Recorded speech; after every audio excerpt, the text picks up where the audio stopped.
Flag's backyard. This is the show that put the 110 Nation on the map. There is only one nation, the 110 Nation. And you're listening to the 110 Nation Sports Show. Covering each and every sport across the board. There is no sport too large or too little. It's time to talk the talk. Here we go. Here's the man, the founder, and your host, Mr. CJ Sports.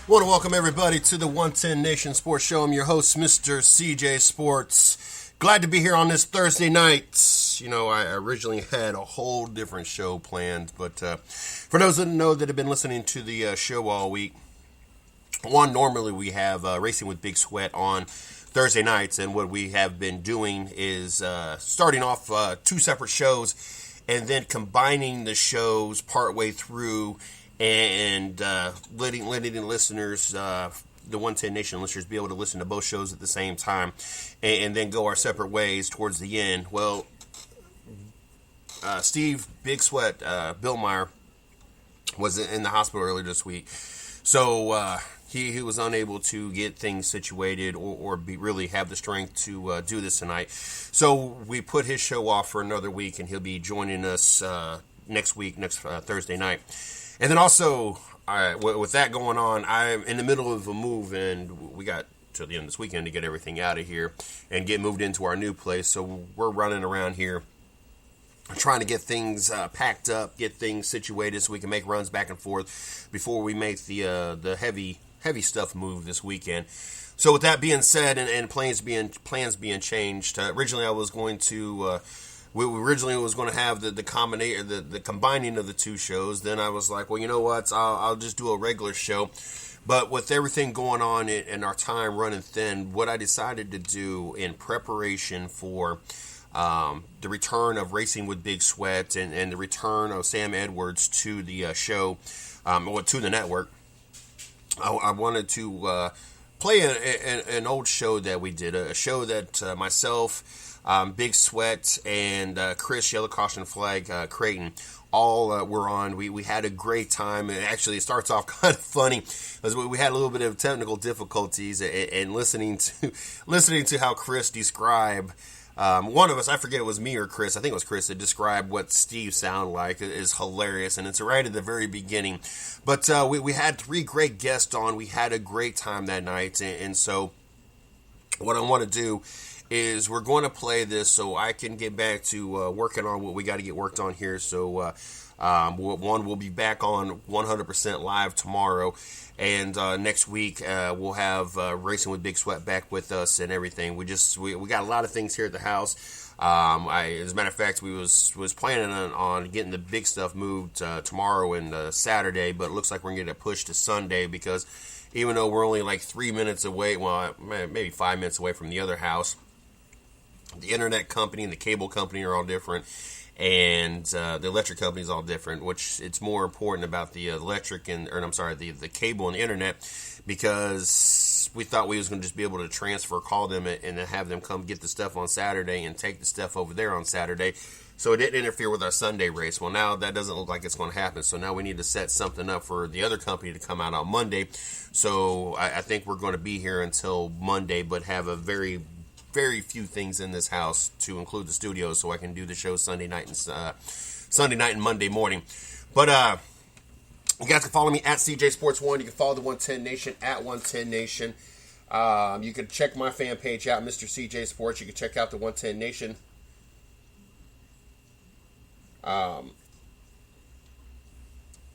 You can check out the 110 Nation at 110 Nation. You can check out my fan page, Mr. CJ Sports. Also, make sure you guys check out our site, www.the110nation.com. or check out our blog site, www.the110nationsports.com, for all the latest going on here at the 110 Nation.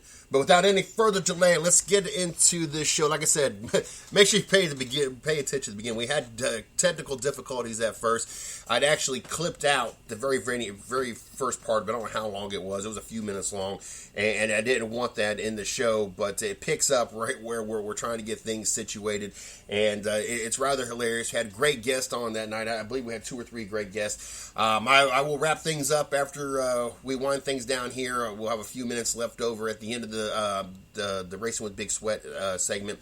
But getting us ready for next week's return of Racing with Big Sweat, here's a goodie but oldie. Not sure where the technical problems is coming from, but I do know that we are experiencing some technical problems. I do not have my computer on at this point in time, so I do not have a way to message Steve. I've got a in-pit reporter calling here in about 15 minutes. Can you hear me, Chris? I can hear you. All right, could you hear Steve before? Was it just my end? No, or it's was chittering. It It's blah, blah, blah, blah, blah, blah. Okay, that was his end. Then it was okay. I thought it was my phone. I kept hanging up and everything else. All right, we're okay. We're good then. Steve's dropped his call. He's getting ready to call back in, obviously. So now we figured out what end it was at. I want to put this out real quick before Chris. I'll let you continue on and we get Steve back on the show. I do have one caller on the line. If you are trying to get on the show, make sure you hit 1. That lets us know that you are trying to get on the show. I know we got in-race reporters. If it's 1311, I told him to call in, but he's just listening. So if it's 1311, just to let you know there. Now this is a different area code. I'll make sure I look out for that one. But I'm glad we got everything situated. Before we get our guest calling in, because obviously this person is just listening. I think I heard Steve say something about Kevin Harvick. I was listening to some of the interviews earlier today on NASCAR America, and I heard that the first shots were fired with Kevin Harvick saying that he's going to stomp Joe Gibbs Racing in the grounds and everything else. What's your thoughts on that? Is it a little too early to be that cocky, or if you overcame what you had to overcome and you had to win to get in and you had to win to even get to Homestead and you're the defending champion, do you kind of have that right and entitled to kind of have the first shots fired? I think that in any other sport, like when a football player says we're going to go win the Super Bowl, I think that probably makes everybody on the team cringe. It probably puts everybody into a panic mode. It's definitely something that you would not normally do. But other times, you do have the confident people. I'll take, for instance, Babe Ruth. He picked out where he was going to hit his home run. So, sometimes that is it's a fight or flight type situation with that racer. Obviously, Kevin Harvick would be concerned about becoming the dual champion. I don't think that SHR Stewart-Haas Racing is actually hitting on all cylinders right now. I don't think any Chevrolet camp is hitting on all cylinders.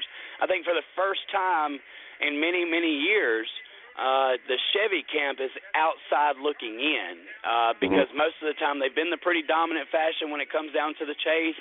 I think this time they're unsure because they've seen that the Penske's cars are on their game. Brad's always a threat. Joey is probably the biggest threat too, maybe a Matt Kenseth or a Kyle Busch this year. So I think it more or less comes down from the Chevy camp to Harvick being the defending champion. Harvick's always been known to, flap the jaws a little bit. Of course, he didn't really want to mess with the rooster that one day, but that's old school versus new school. So, but definitely, I think that it probably fits the character of Kevin Harvick. He wants to show people that last year wasn't a fluke, even though it took him, quite a long time to get a championship. As a matter of fact, I do believe that he broke the record for somebody being in the league longer than 10 years and actually getting his first championship. I do believe that was something that he overcome and accomplished. Not that Kevin Harvick hasn't been championship capable for many years beforehand, but I think a lot of what Kevin Harvick's problem was in the beginning years is a lot what we talk about with Kyle Busch. He's his own worst enemy at times, and this could be one of those reflection times where we say, it bit him again. I see you, Steve. He let me know you was in. I was letting Chris get his point out before I interrupted him, but we got Steve back in the studio. Hopefully we got all the bugs worked out. Good deal. Can you hear me now? I can hear you, Big better. Daddy. What are you doing? You sweating, ain't you now? There we Big go. sweat, huh? I was listening in to what you were saying, Chris, and you got a good point. Wear a hat and nobody will see it. But I think it's going to be a exciting chase. Kevin Harvick's about the only one really in the Chevrolet camp that's done anything. So to repeat as champion, I don't think that's that far-fetched. But you're right. It's more Penske and JGR than it is anybody else, and I feel like they're going to be the ones fighting it out down in Homestead. Yeah, I do too. I agree with that statement as well, Steve. It just seems that maybe for the first time ever, Chevy's looking on the outside of this chase, where Ford's most of the time there. In I wanted to say Pontiac. My goodness gracious, get out of the throwbacks. Toyota wanted to. They've always kind of been the outside looking in team as well. So. It's not so much about Jimmy Johnson right now. I think that Chevy and Kevin Harvick basically had to throw that out there. I read something very interesting in the Wall Street Journal yesterday that really caught me off guard. Budweiser has made an offer to buy Miller Lite. So we might not just have a battle of the beers. We may have some battle of the fears coming from both camps on who could be the one to lose their sponsorship, or if maybe one of them wanted to stay in there. Plus, it would have to go through the U.S. Monopoly system, to make sure that it would have to be approved first by the bankers before they can actually allow that kind of sale to go through, because of the nature of the products being both American-made products, or at one time American-made products. So definitely something to be interested in. It may just be maybe one of those talks, but it was definitely in the Wall Street Journal yesterday. I remember years ago, talk about a good deal. My dad owned part of a Budweiser distributorship in L.A., Lower Alabama. And they sold some Budweiser down there. So King of beers. That's where they got the name from. Yeah, definitely. Let's see who's on the phone. We got somebody calling in. What's your name, caller, and where are you calling from? Hey, this is Colby from Atlanta over here. How you doing? I do not expect Kevin Harvick to win the championship. I don't expect the Chevrolet to make it to the final, I'm going to be honest with you. I think you're going to see Joey Logano and 3 Gibbs cars. I really do, based off what I've seen this year. The Chevrolets just don't have the power after the rules package change that we've had. And let's just face it, Logano is pretty much the best one that's not a Gibbs driver at this point in time. I think you're right. I really do, but you can't really, even with a lack of horsepower, you can't really count out Jimmy Johnson and Chad Canals. You can't, can you, Steve? You always come back to that. They've got more tricks up their sleeve than a New York hooker, and I just wouldn't count them out. I think they're going to pull something out. I was surprised today to see that Jimmy Johnson's birthday today, and he's 40 years old. I met Jimmy, and he drove mine and my dad's late model. I think he was 22 then, and that was before he went ASA racing. So for him to be 40, it kind of makes me feel old. So he said he's going to do it about another 5 years or so, then he's going to toss it in. So we'll see. But honestly, I think Junior will win Talladega, Harvick will win Phoenix, and I honestly don't know after that. Toyota could win every other race that's in the chase. From what I've seen, well, Jeff Gordon or Jimmy Johnson will win Martinsville, obviously. But well, if I'm not mistaken, you may be able to fact check me better, but I don't believe since Homestead's existence, Ford always does the Homestead race. I think only the first 2 years, and I'm not even sure if Ford was the backer then, they were actually, there for the championship, except for the Carl Edwards situation, which, of course, we know Tony Stewart won. So I'm sure Ford's probably pretty happy about where they're sitting right now with Logano being a hot hand as he is. Yeah, definitely so. And Logano ran good at Homestead last year. A botched pit stop is what knocked him out. And a couple of years ago, Bad Brad ran good there, outran Jimmy Johnson in the Homestead race and captured the championship. In a Dodge. Right. Yeah, I'm not going to count the two Penske cars out, but I still think the deal's going to be JGR. I think they're going to be the organization to beat.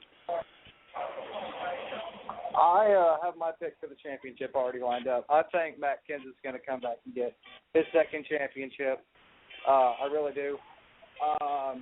Carl Edwards is my second pick. I don't think Kyle Busch can hold it together, and Hamlin has a torn ACL. I see him making it to the second to last round, but if he doesn't win Martinsville, I don't see him making it to Homestead. And, that kind of makes me come a thought here. Maybe Denny Hamlin is the one that we're missing on being the one for the championship because of the amount of stress. A lot of times when these guys are hurt, they drive better than we've ever seen. So, in a way, I would argue that comment and say that Denny Hamlin probably is the one. But you made an interesting point with Matt Kenseth, because if we look back in time and history repeats itself, I called Matt Kenseth Iceman, and Steve corrected me and said the real Iceman is Terry Labonte. But if you look at those two careers, it's kind of similar, isn't it, Steve? I mean, it's kind of creepy, because what if he does win the championship? It kind of reminds you of Texas Terry when he won his championship when he was young, and then he didn't win it again until he was older, more seasoned driver. Yeah, both of them are pretty. They're not flashy drivers, but they're good, solid drivers. They'll give you a good race week in and week out. They're going to be up near the front unless something happens to their car. But I just think when Kyle Busch came back and won that third race, I said to myself, that's it. Chase is over. I said, this man come back, and he's going to go all the way, and then he won another race. So out of the four JGR cars, I would put my money on Rowdy. I think he's got a head full of steam, and he's got something he wants to prove. I cannot say Kyle Busch will win it because he gets too aggressive, and I honestly think he spiked too early this year. He spiked right in the middle of the year. Plus, Kyle Busch, look at the last three tracks of the year. Texas, we all know he hates Texas. Yeah, you're right. Got a good point. Martinsville, he's winless at Martinsville, if I'm not mistaken. And then there's Phoenix. I don't think he's ever won at Phoenix either. I don't think he's won any of the last 3 to 4 months. So you're saying the tracks don't really go in his favor for the end of the year. So we're basically talking another Jimmy Johnson factor, where certain tracks can get him good, but with the way that this chase is and the elimination effect, it kind of doesn't leave room for the guys to make a mess up. So you're really onto something there as well, caller, by thinking outside the box that these are not generally tracks. Dale Jr. doesn't have a chance because he doesn't run good at these tracks. If we're going on a typical stat sheet predicting who would win the championship. Honestly, it goes in Denny Hamlin's favor or Joey Logano's favor, and maybe Matt Kenseth because he's proven that he can win almost anywhere. Matt Kenseth at Homestead, he used to dominate that track. Him and Greg Biffle, that's one reason I'm picking Matt Kenseth to win the championship. Matt Kenseth and Greg Biffle, when they were at Roush, absolutely owned that track. Well, once again, Carl Edwards. How can we forget Darian Grubb being his crew chief? How can we forget that he went down all the way to the last race? How can we forget that we've seen Cousin Carl in Victory Lane more this year than we have in a long time? So it's going to come down to those two. Sir? But Carl's won at Phoenix, so he'll be strong there. And I think, he's got something to prove, too. Him and Matt Kenseth aren't the best of friends. And we've seen that as well this weekend, didn't we? Yeah. Matt came over from Roush in the first year. He won a ton of races and contended for the championship. So I think that's what's motivating Cousin Carl. I think he wants to do as good or better than Kenseth did. I think you're going to see those two go at it in the championship run because both of them are great at Homestead. They both have multiple wins there. I just don't see Harvick with that Chevrolet repeating. He'll win Phoenix, no doubt in my mind, because nobody can beat Harvick in Phoenix. But when it gets to Homestead, I don't see anybody topping those two Gibbs cars. I don't see Kyle Busch winning at Miami. I don't even see Kyle Busch winning in the last 5 races of the chase. After Talladega, I think he can just put a nail in his coffin. He's done. Once again, though, we go back to grudge match, and it's hard to leave Joey Logano out of that because Joey wants to beat JGR. That he does. And I think getting married and having a baby has kind of matured Kyle Busch. Maybe he won't be as aggressive now since his aggression has cost him a couple of championships, knocked him out early. So it's going to be real interesting to see. It just everybody in the Joe Gibbs camp, it doesn't seem like they get along with anybody else. They're all lone wolves, so to speak. So reminds you of the old Hendrick team, doesn't it? There's a lot of internal competition there, so keep your eye on them. Who's driving the 22 for Penske that week at Homestead? Is it going to be Keselowski, Blaney, or Logano? Because I think that'll factor in too. For the Nationwide? Yeah, I think whoever gets in the Xfinity car, if they're in the Final Four, I think if you run the Xfinity race, it's going to help your chance at winning come Sunday at Homestead. That's a great point, Steve. Some of these people really do pay attention. I think that's been the problem with Kyle Larson. He's not getting the seat time that he was getting. Even if it was in a sprint car, the fact of it is the more these guys race, the more in tune they are to win. Well, that's what makes Kyle Busch so good.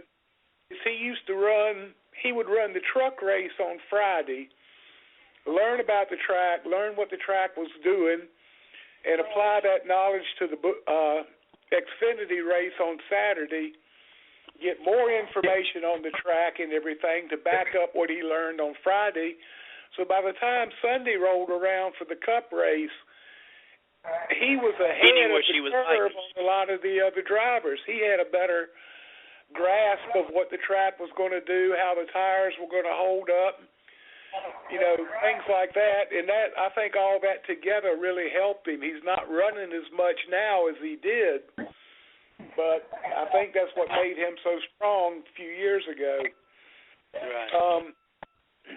Track condition is probably the most forgot about situation that these drivers deal with every weekend. Just because that track was one way the last time they raced there, it's just like a dirt track. It's going to be completely different. It's either sat there and all the water, the rubber's washed away, or every time you go to a track, something else has carried, some kind of characteristic has come to that track. So I think that does have a lot to do with it, and it does give those drivers a little bit more experience, a little bit more handle on what they're doing.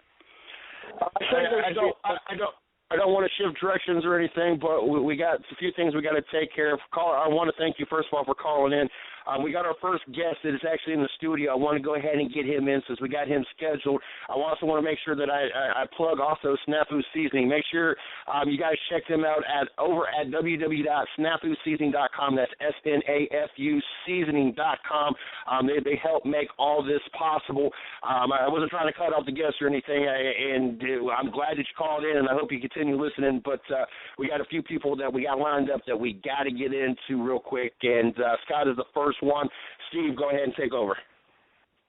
All right, caller, you still there? Yes, sir. Scott's in the studio. The first caller, he went ahead and dropped the call. Hello. Caller, stick around. PM one of us your mailing address, and I'll send you a bottle of Snafu seasoning and let you try it out. Sure. Let's see. We've got our first guest on is a gentleman named Scott Stein. He works at Plymouth Speedway in Indiana. He's on the promotional side of it, and he's got a couple of things we're going to talk about that are very important and very interesting to a lot of people. You there, Scott? Yes, sir. How are you doing tonight? I'm doing good, sir. How about you? Another day this side of the sod. I can't complain. Yeah, I know exactly what you mean. One of the reasons we've got Scott on tonight is Plymouth Speedway has undertaken a great thing for one of our sprint car drivers. Tell us what we're doing for Kevin. Well, last weekend we ran what we called our World Series of Dirt, where we have all our regular classes, and we try to bring in a special class every year. And this year it was the Wing Sprint Cars. And we ran the 30-lap feature with the Wing Sprint Cars, called it the Bulldog Strong Kevin Swindell 30-lap feature. And we went ahead and we had it pass the hat through the stands and opened up donations for fans to donate to the Kevin Swindell Recovery Fund. And we collected somewhere around $1,000 on race night, and then I know the donations are still open. And we're not exactly sure what the total is going to be, but it's still open for donations at this point to help the Swindell family with Kevin's recovery. That's a great thing for a track to do, to really get behind a driver like that and try to help them out. It sounds like y'all are off to a good start. If you can get $1,000 just passing the hat with no people not knowing about it or anything, that's really good. And I feel like that dollar amount will continue to grow as more people find out about it and more people want, that's a terrible injury that Kevin Swindell has endured. I haven't heard anything definite from a reliable source as to what his injuries are. Have you heard anything, Scott? What they're dealing with is I don't remember the letter and number of the spinal injuries, but there's two broken, and they were able to fuse one with bone from another part of the body, and they're looking at that. But the thing is, we've got more than our fair share of practice at these, and the thing that's going to happen is it's going to take somewhere between 3 and 6 months for the swelling to go down and the actual damage, long-term damage, to be realized. And so that at this point is just kind of a waiting game, trying to keep the muscles limbered up and keep the bed sores and things like that from creeping in as he's not able to freely move at this point. But it really is just a wait-and-see game, and it's probably going to fall right around January or so that they'll have a little bit clearer picture of what his long-term prognosis is and opportunities for recovery. Well, I'm glad. I saw a post on Facebook with Tony Stewart in the hospital room with him, and Kevin had a smile on his face. He looked, I don't want to say he looked comfortable, but he looked like he's accepted what's happened and he's ready to get on with physical therapy and probably get back in a race car as soon as he can. I don't know if that's going to be possible or not, but I'm sure it's on his mind. I think that's his reason for living. Yeah, definitely so. That's what he wakes up for day in and day out, and I'm sure now he's waking up thinking, hurry up and get here, therapist, I want to work out. Mm-hmm. And that's a good thing, and I'm just, number one, I'm glad he's alive, and number two, I'm glad he's got a shot, a good shot at coming out of this and getting healed, and getting back. I don't know if he'll ever get back to the way he was, but he can get close. Yeah. A few years ago when Shade Meal went cage first into the fence over at Terre Haute and suffered his injuries, he was able to regain a significant, portion of his dexterity and things like that, but it gets to a certain point that the body just, it's broken.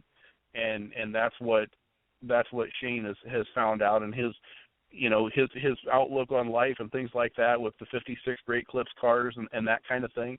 He's living life and attacking it head on like he always has, just with a little bit of a different angle on it, so to speak. And that's, we absolutely, everybody hopes the absolute best. I'd like nothing more than to walk up to Kevin Swindell walking up to me next year. But if that's not in God's plan, then we accept what it is and we move on with it, because we're not going to change it. That's for sure. Yeah, speaking of Shane Neal, I saw a post on him a couple months ago, and he was standing up.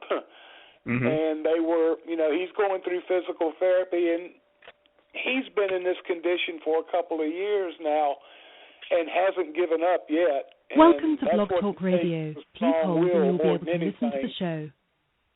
Wouldn't you agree, Chris?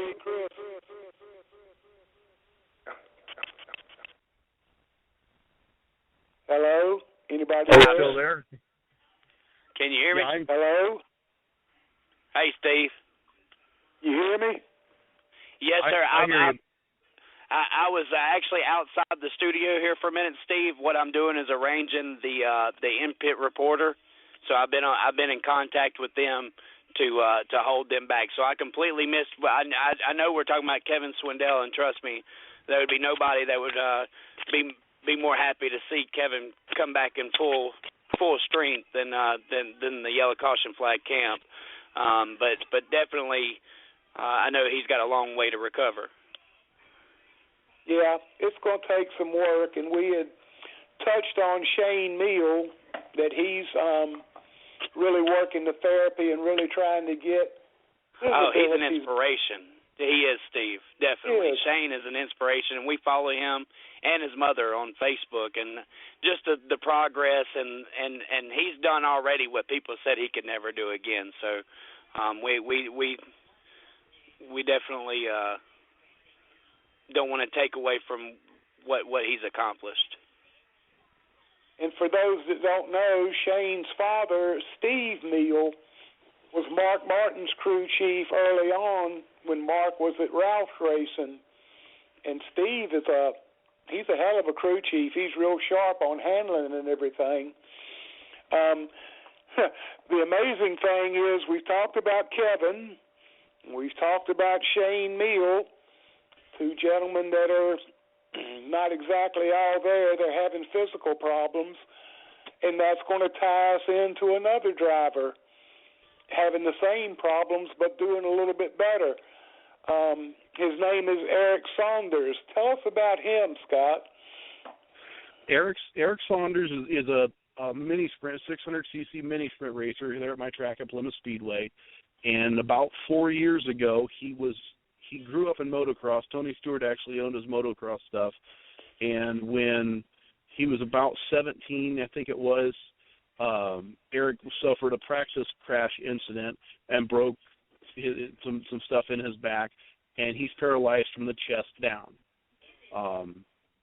He adopted the mantra of "I can, I will," and about a year or so later, when he was able to start regaining the ideas of what he was going to be able to do, they got 600cc mini sprints, and they fitted with hand controls. Randy Sweet up at Sweet Manufacturing adopted hand controls for him, and he runs a 600cc mini sprint off of hand controls, and he's won 6 features at Plymouth Speedway this year, including the one Saturday night as part of the World Series of Dirt.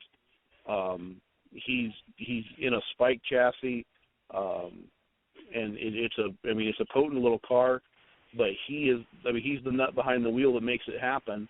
He's got a veteran crew chief and a guy by the name of Dave Bice that Dave has raced for a lot of years and is able to watch the car and kind of get feedback, because with Eric's reduced sensitivities below the chest, he's not able to have that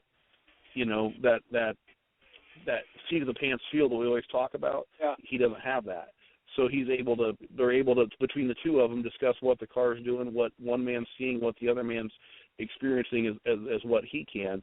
But they've been able to put that car out in front. They had a couple of DNFs and mechanical ills this year, cost them the championship, but they were by far the dominant car week in and week out when they were able to keep it all together. But Eric, as a person, is going through a metamorphosis of his life and things like that. He's now 22 years old. He's excited, about life, and he wants to tell his story. He wants to move out and be a bigger influence to other people. He wants to adopt the idea of these hand controls and fine-tune those. He does have a ride actually for the Chili Bowl. I believe That's he's great. going to be in one of the Seymour cars, in the out of the Northeast for the Chili Bowl this year in a midget. It'll be his first time in a full-size midget. But they're gonna fit the hand controls and things like that, and they're gonna tweak on it a little bit, and hopefully have a good run of fun anyway out of the Chili Bowl in Tulsa this year. He's won 6 features this year. He has won 6 features this year. He won his first one at the end of last year, but he went on a tear, and is just they've got the car happy, they've got the driver happy, and it's moving out. They're looking really strong. Pretty much didn't want the season to come to an end when it did, but we're going into some renovation and uplifting it at the Speedway, so we kind of cut our season a little bit short. But boy, they sure wanted to go. They wanted to go a couple more weeks into the fall if they could. So they're out traveling to like Miami County Speedway down in Peru, Indiana, over to Logansport to US 24 Speedway, little 8-mile dirt tracks that run these mini sprints. Just having a ball. So a good deal all the way around for that young man. But he's he's one that just I can, I will. I'm not going to give up. And he's told me that he's watching closely what Kevin Swindell's situation is, and he like all the rest of us, hope for the very best. But whatever the prognosis is in the long term for Kevin, Eric's a big fan of Kevin Swindell's, and he's looking forward to racing with him one day, one way or another. That's pretty inspiring what he's done, and it says a lot for his crew chief too. Here's a driver that, like you said, can't drive by the seat of his pants.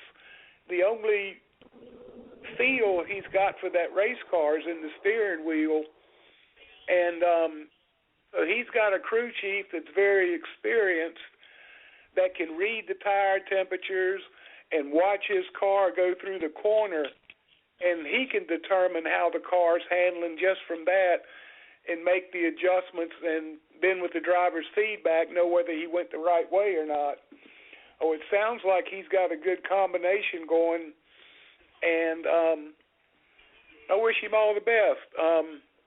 Next time you talk to him, let's see if we can get him on the show so we can talk to him in person, because he sounds like a pretty interesting guy that's got a lot to say. Yep, I'll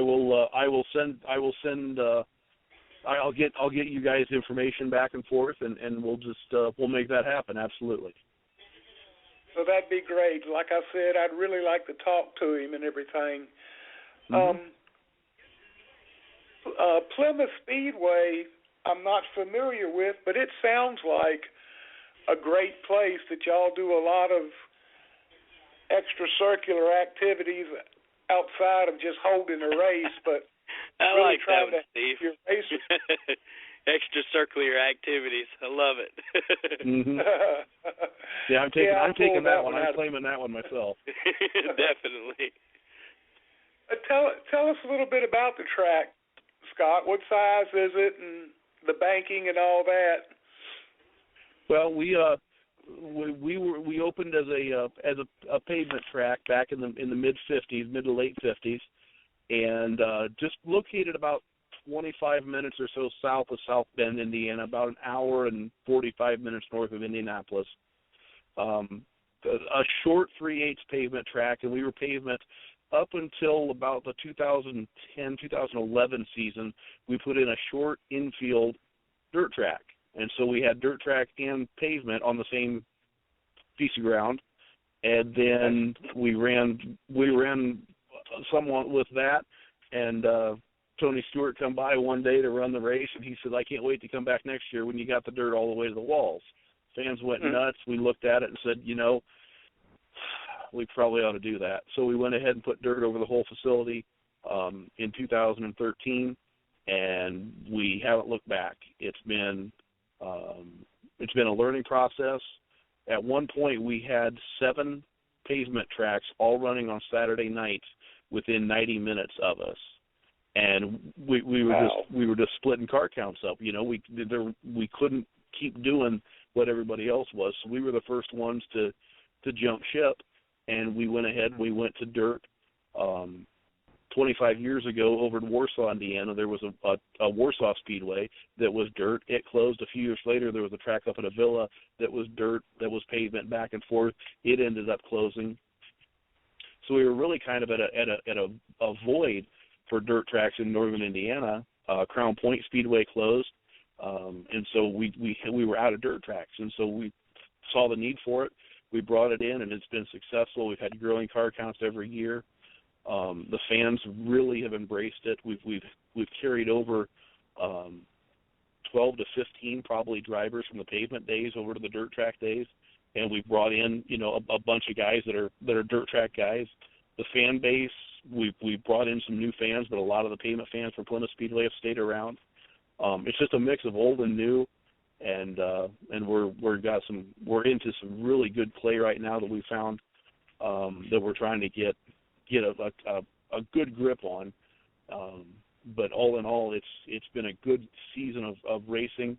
We run the UMP Modifieds as our weekly headliner, and then we ran a Super Street, which is a high-end street stock, and then Thunder Stocks, which is lower-end street stock. We run the 600cc mini sprints on the infield 8th-mile track, and then we were running the front-wheel drive cars this year as well as the entry-level division. We had 5 classes weekly, and then we would add, when we brought in the wing sprint cars or the non-wing sprint cars, things like that, all our 5 classes still ran, plus the touring division. So we had a full plate of racing. $12 for the regular 5-division show. We'd bump it up to $15 or $20 when we brought in a premium upper division, and we were averaging over 1,000 fans a night, and it's just been a great season. We lost a couple of events to rain, but we made them up the following week, things like that. So it's just been a dynamite year all the way around. Our weather hasn't been too hot, hasn't been too cold. It's just been a really good season of racing for us at Plymouth Speedway. We've really done well this year all the way around. That's great. Chris, you know as good as I do, there's been a lot of rain washing out a lot of races so far this year. It just seems like Monday through Thursday it's fine, and then it rains on Friday and Saturday and knocks everything back out. Y'all had that problem down in Mississippi? Yes, we've had that problem for 2 or 3 years now. We've kind of learned to accept it. It is what it is. You can't control Mother Nature. But I tell you one thing that these tracks have tried harder this year. A couple of years ago when the rain first started, we've been in a drought for 6 years, so, the rain was not something we were expecting. I think that tracks are really working harder now. Just because it gets a little moisture outside doesn't mean that we're going to call a race. I think a lot of it has to do with now what type of payouts you're having at the end of the night, how many cars are coming from out of town that could be affected. And if it's just a weekly racing show, you do everything you can to get in the show for your guys. It's really you're not going to make any money if you let Mother Nature take control and it's nice and sunny at 6 o'clock in the afternoon, even though it rained from 12 to 3. A lot of times if you can keep the pits right, you can get the show in. Chris, you hit on something right there. We built early the season. We built the reputation as not being afraid to run against the weather. We'd look out to the south, look out to the west, see the clouds coming, but we didn't pull the plug on the show until the rain took the racetrack from us. Because what we had was guys coming from other racetracks. Eventually, the word got out. If there's any way that we can race, we're going to Plymouth, because Plymouth won't call it at 3 o'clock in the afternoon for a chance of rain. It's got to rain before Plymouth will call it, and it has given us positive car counts every single week because the guys knew that they would race at Plymouth absolutely to the last minute. That's a good reputation to have, to let racers know that you're going to try to run regardless. If there's any way to do it, y'all are going to try to do it, and that speaks a lot for Plymouth Speedway. And right there, you're right on key with that, Scott. It really does. We're not so much of a home track for a lot of our drivers. We have a lot of out-of-towners that come to Hattiesburg Speedway. When you give them the confidence that you're going to do everything you can to get that race in, even on the 2 or 3 times where we've had to call it, they much appreciated our diligence to keep that race in. And so it really does go a long way with the racers, and I think that you earn a couple of homeboys or, track heroes by doing that. Yep, I agree with you completely. Yeah, definitely so, because if you're running these guys that come from other tracks, they start learning your tracks, and then they're like, well, hey, let's go to Plymouth. We've run there before and run good. So that helps build your car out and everything all the way around. Scott, we'll take a minute. Give a shout-out to anybody you want to, the track sponsors, anybody you want to recognize. Go ahead and give them a shout-out. Well, I'll tell you, the big people we need to thank is we actually have a local golf course, believe it or not, that sponsors 2 divisions of race cars with us. It's Swan Lake Resort. They sponsor our UMP Modifieds, and then their restaurant and bar sponsors our 600s. And Todd Hovermail and that group over there has done an awesome job helping us. On Tuesday night, they have a burger night. They have $5 hamburgers. We go in there and eat and kick back, relax, unwind, do a little bench racing on Tuesday nights over there. But then we've also got the local radio station, WTCA 1050 AM, does a great job helping us out. The local Walmart sponsors the division. We've really tried to interact with the community, to be involved with the things that aren't necessarily, the body shops, tow truck companies, and that kind of thing. It's really, we try to stay mainstream with our help and things like that, our marketing partners. But we are, it's Plymouth, Indiana, and Plymouth, Indiana's Big Purple. It's the home of Hoosier Tire, and the Newton family has been instrumental for decades helping us out. So I've got to thank Marge and the family and Scotty Merrill and all of them for being involved and supporting us out there at the racetrack. It's just really neat having a worldwide marketing people like that you look up and they've got somebody, a big name somebody just wandering through on a Saturday night, and it's like, wow, that's kind of cool. It's not always circle track or sprint car guys. I've some drag racing guys, some road race guys, some kart guys, go-karts and things like that. It's just all sorts of people just wandering through because, well, they're in town for a whatever. And Hoosier Tire has just been phenomenal over the years, helping us keep things on the right track, so to speak. Well, learn something new every show. I knew Hoosier Tire was in Indiana, but I didn't know it was right there in your hometown. That's a pretty neat deal, too. While we're at it, let everybody know how they can follow you and follow what's happening at Plymouth Speedway on social media. Absolutely. We're on Facebook. We're Plymouth Speedway on Facebook. Of course, it'll pull up, a couple things or something like that, but we're right there in Indiana. The website is www.plymouthspeedway.net. And we keep all our race updates and things like that.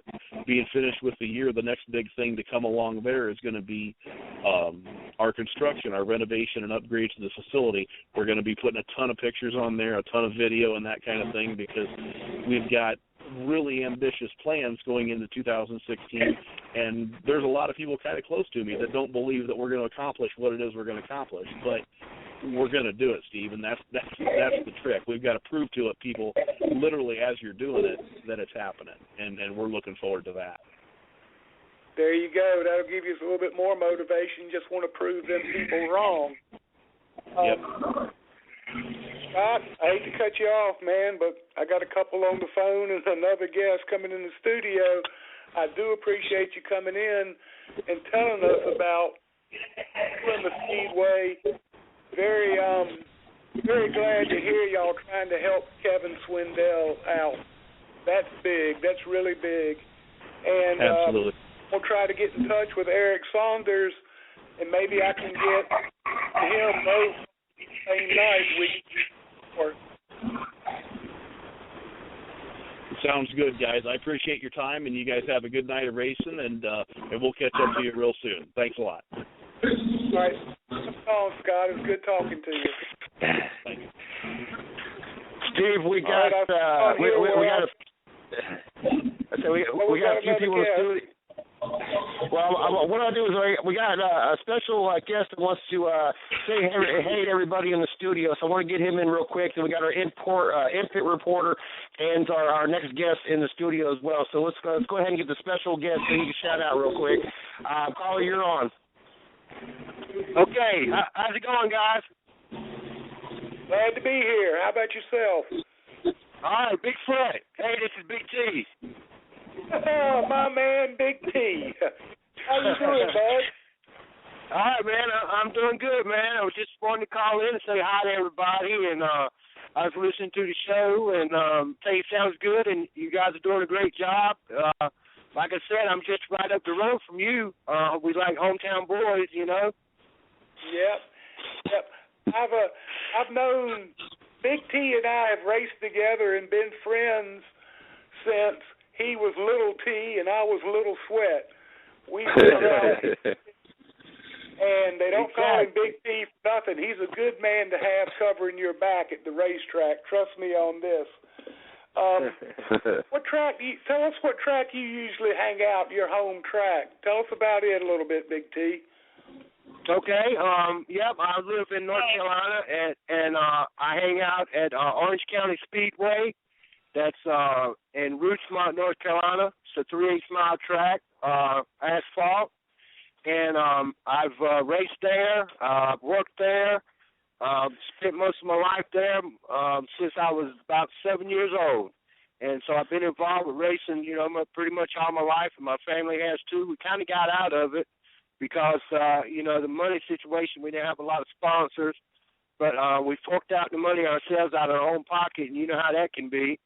But in that meantime, that's when I met you, Big Sweat, you know, and we started talking, and we've been friends ever since. And but Orange County Speedway, it's a fast track, and that's where I hang out at, and I try to get to all the NASCAR tracks that I can. But you're talking about the Outlaws out west in Indiana, Plymouth, Indiana. In the early 90s, I went out to Iowa. And I went out to, I'm not sure the name of the track, but it was in Ottumwa, Iowa. And I saw some of the greatest outlaw racing that I had ever seen there. And it's been a long time since I've seen that racing again, because we could go down to Charlotte maybe or see some of the guys come out there and race, you know, with the Outlaws. But right around in my area here, we don't have a lot of the Outlaws, but anyway, they put on a good show, and I really enjoy it. Yeah, definitely, sprint cars really put on a show. Now that you're not racing, I know you're deer hunting. It's about time for season to run around, isn't it? You got that right. Yeah, I love it. I'm a big deer hunter, and I'm always looking for that big one.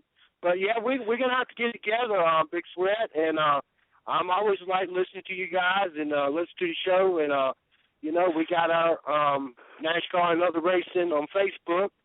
And we love our race fans.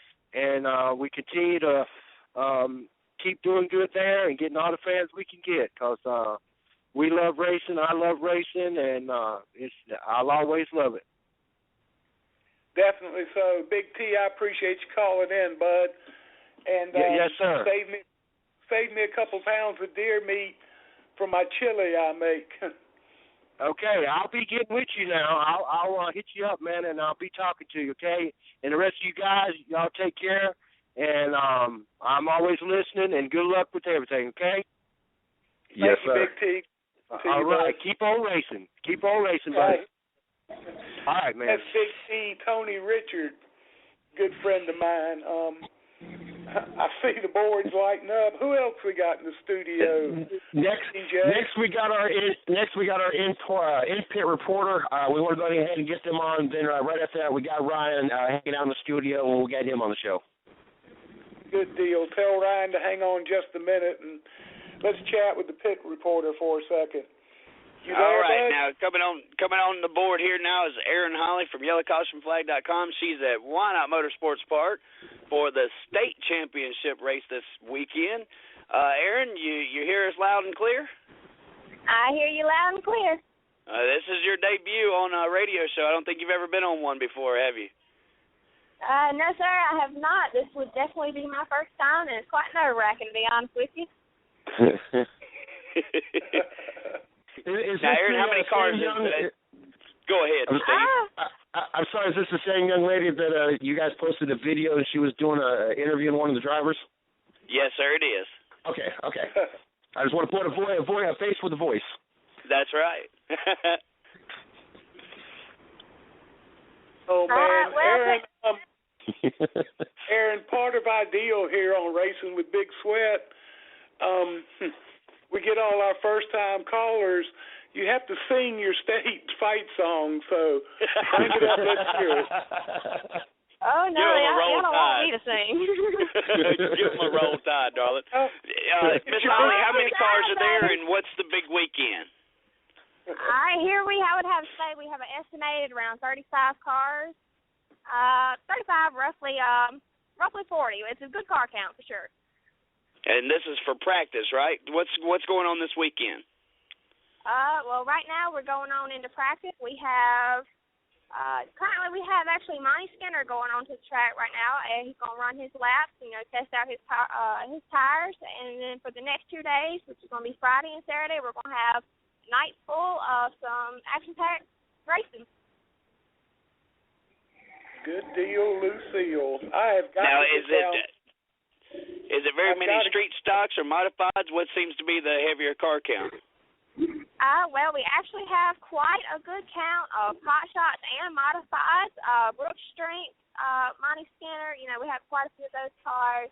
But as of right now, I think we have quite a few modifieds outnumbering everybody. Good deal. That's a UMP modified series there, Steve. That's great. I like watching those cars run, too.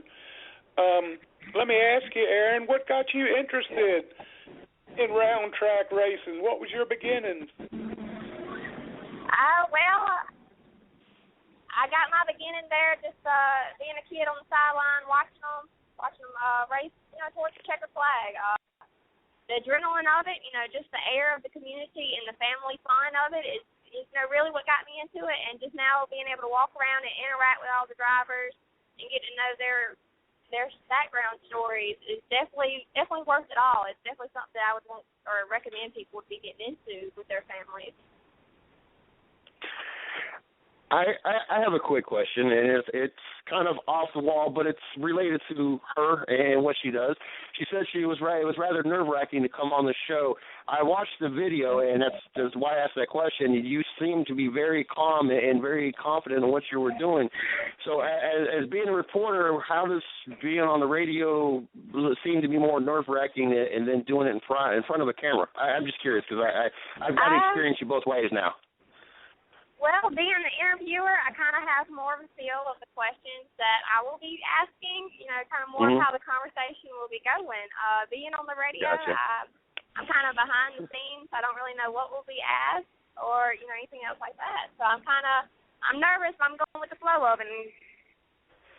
That's cool. I'm just curious because I watched the video and you seem like a natural, so I just, it kind of, I don't know. A young champion, CJ, a young champion. She's been... She wasn't thrown into the fire. We kind of have laid out a map for her to grow within the industry, to grow within our company. And I tell you, it's just like she's doing right now. She's adapting to the situation, and she's being very coherent and explaining things awesome. It's really, we underestimate what these young people can do for our sport, I think, so many times, CJ. I agree. Yeah, definitely so. I still want to hear her sing.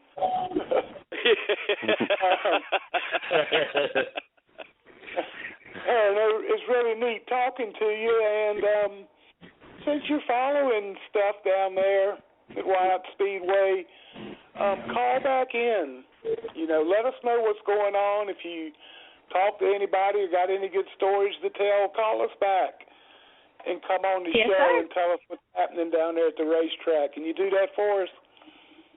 Yes, sir, sure can. Tell everybody how they can keep up with you on social media while we got a minute, and then we're going to go on to our next guy in the studio. Okay. I post all my pictures on the Facebook under the name of E.Holly Photography. That's where you'll catch all your action shots, pit shots, just the family shots of the drivers and the fans all, enjoying the dirt life. We post our videos onto Yellow Caution Flag pit and you can keep up with all the news feed with Chris Creighton at Yellow Caution Flag. Yeah, I've seen a couple of the videos that Yellow Caution Flag has posted before, and that's pretty interesting, and it's good camera work. Well, Aaron, like I said, call us back sometime and let us know what's going on. We love to hear about dirt, so keep us informed and keep up with us, and I really appreciate you coming on. It's nice talking with you. Well, yes, sir. I quite enjoyed it myself. Thank you. All right. We'll talk to you later then. Bye now. All right. Bye-bye. Rolling right along on this cattle drive, let's bring our next guest in.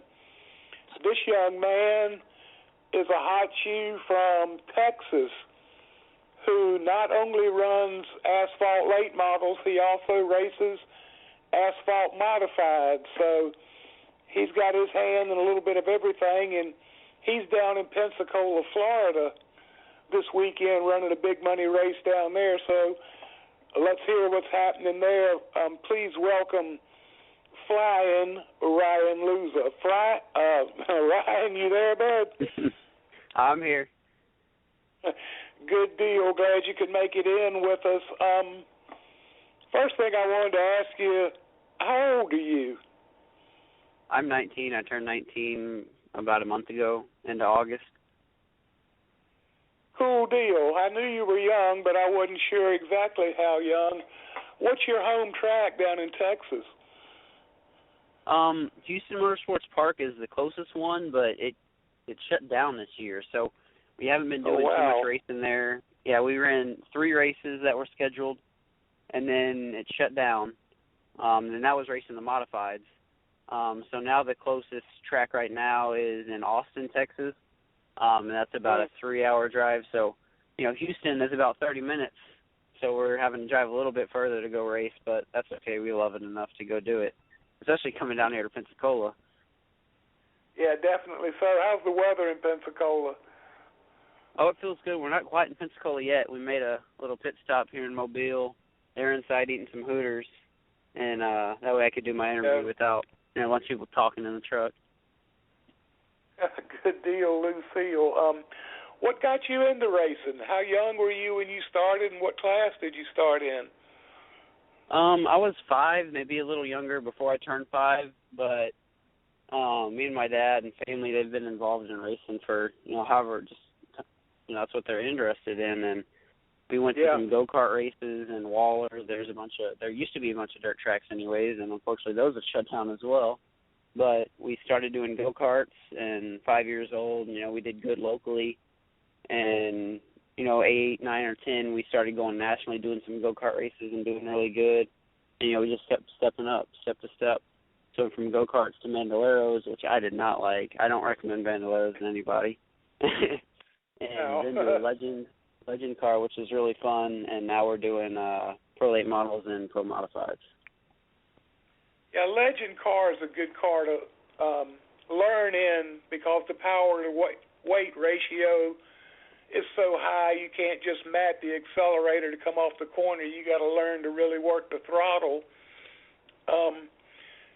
How you race modifieds and you race late models? How much difference is there between the two of them on pavement?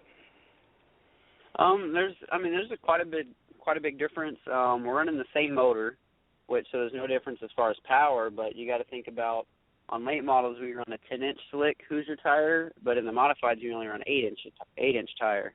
So it's a lot less grip, and you got to adapt because in a late model you can probably drive into the corner a car length or two harder because you have that wider tire and it sticks more, as well as the late model weighs about 250 to 300 more pounds.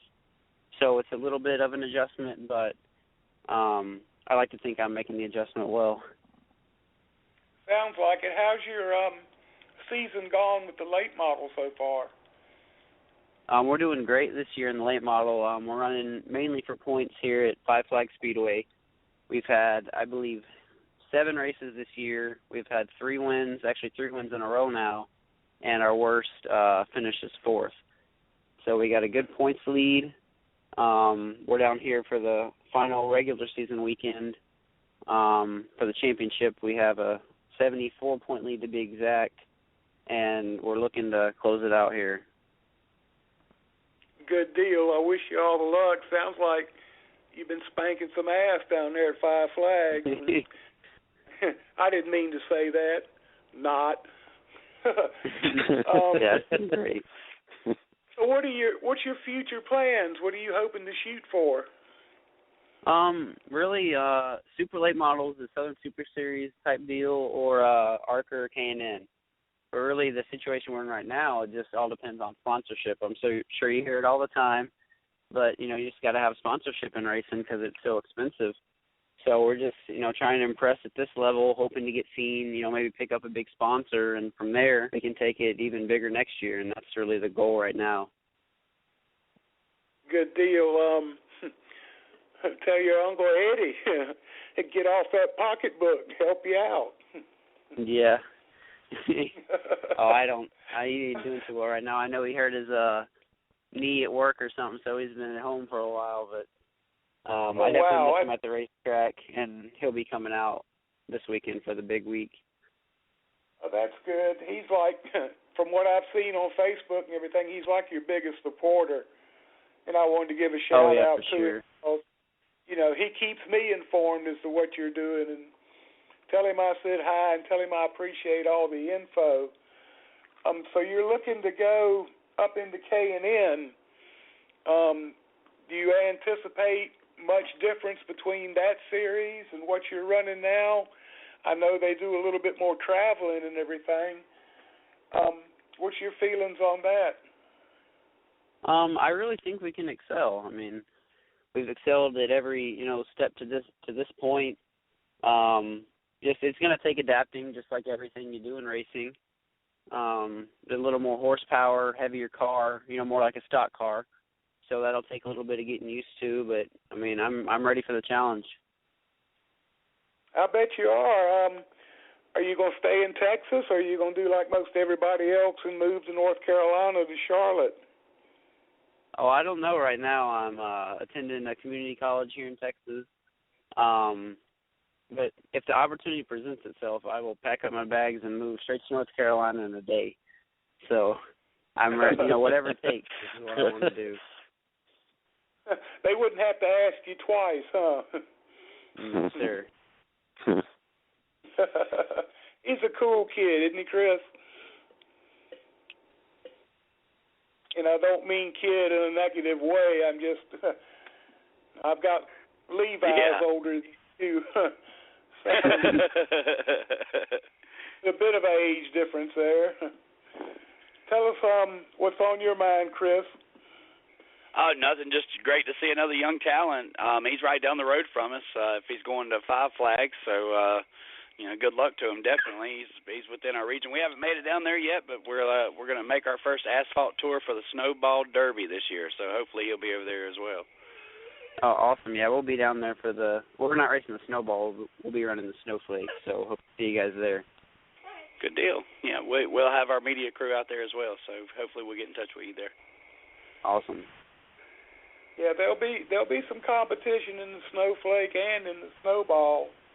I've always heard that they have. I've always heard the most dangerous place to be down there doing the Snowball and Snowflake is in the pits because there's so many cars and everybody going around. So it's safer on the track than it is off the track.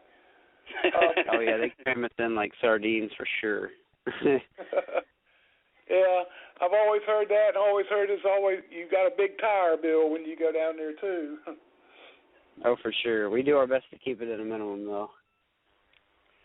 Yeah, well, that's the only way you can race, really, unless your last name's Hendrick or Joe Gibbs. Yeah. What do you said you were going to community college. What are you studying now? I'm pretty much doing just the basics. Like right now, I have English 2, history, and calculus. But I plan on doing mechanical engineering, or at least getting my associates out of the way.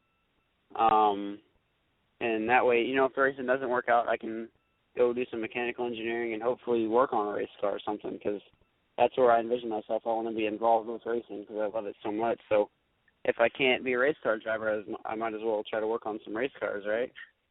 That's right. There you go. Definitely. And mechanical engineering is in high demand in sprint in all three of the top tiers, really. If you've noticed, there's a lot. They're not hiring and promoting pure track people, the old-style crew chief. Now the sport has shifted to having a crew chief who's an engineer and can make things work better and understand how things work and everything. You know, when I was crew chief and we didn't have computers or anything, you just walk down in the closest corner and watch your car go through the corner and determine what it's doing there along with the driver's engineering. And now they've got programs and engineers figuring things out and everything, so the sport's advanced. That's a very good deal you got going if you want to get into mechanical engineering. Mechanical engineering and welding is about the two biggest demands in stock car racing now.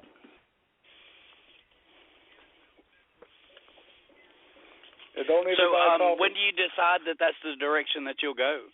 Or are you going to still wait it out a few years to see what will happen?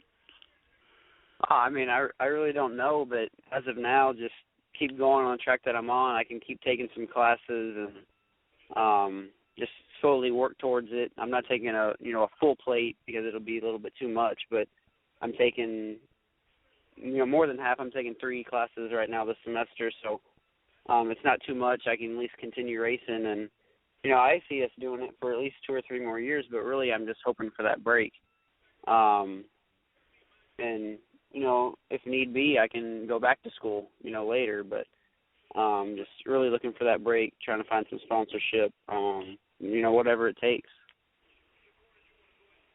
And if I'm mistaken, you're still one series down from the late model class, right? No, we're running pro late models, just not a super late model. It's just okay. Engine difference, really. Okay, so it's a little bit lower series, or kind of equal to. I'd say, yeah. If somebody doesn't understand series. the pro and the super, what are the differences in the two? About 150 to 200 horsepower, and they have different brakes, and that's about it. It's the same chassis, tires, everything else is the same other than the motor and the brakes. Damn, I didn't know that. I thought there was more difference in them than that, but that's interesting. Oh, are they perimeter chassis? Yes, sir. And I mean the same type of builders build both cars. You got Port City, Hamke, Grill cars. We could take our car and convert it to a super late model, and really the biggest cost is the motor. Just little stuff here and there. There's really not a big difference involved in them. Whose chassis do you run? We run a Port City chassis. Yep. I had known Roger Hamke years ago when I was racing, and I'm a pretty big boy, and I was then, but that guy scared the hell out of you talking to you. But he is sharp. He can build a chassis, and he can tell you how to make that chassis work. And I've heard the same thing about Port City. I've heard about Port City for a number of years, too. And there's a lot of good chassis builders out there, so if everybody's on top of their game with the chassis, what puts you in victory lane compared to the other people? I'd say set up. You got your springs and shocks and advanced stuff. So you got the bump stops, and you put them on the gale force machine and figure out load numbers. It's like you said, it's all high tech compared to what it used to be, and just trying to get the car to stay as close to the track as it can without hitting it. You don't want it to get too loose off the corner, and just everybody's so close out there. Any half a tenth to a tenth makes a difference in winning or being fifth. So the car's got to be really good, and we're going to have really stiff competition out there. I heard Sterling Marlin's coming down, so that'll be really cool to race against him this weekend. I did. I seen that post the other day. That's really cool. Love to see Sterling out there turning that wheel. Yeah, I had seen that too. Sterling's a pretty big racer up in Nashville. and he does real good up there, and he travels to some of the big shows too. So basically what you're saying, Ryan, is it comes down to the driver more than anything else. The guy that doesn't make a mistake or is on his game is pretty much the one that's going to be out front with everybody else being equal. Oh, for sure. A lot of it comes down to driver, but, I'm not saying setup isn't important. It is. But, everybody out there has basically the same car. Just depends on who is more onto the track that day.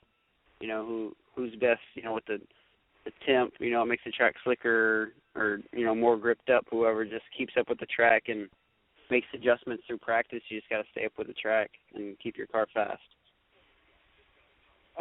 Who's your crew chief and how's your relationship with them? How good do y'all work together?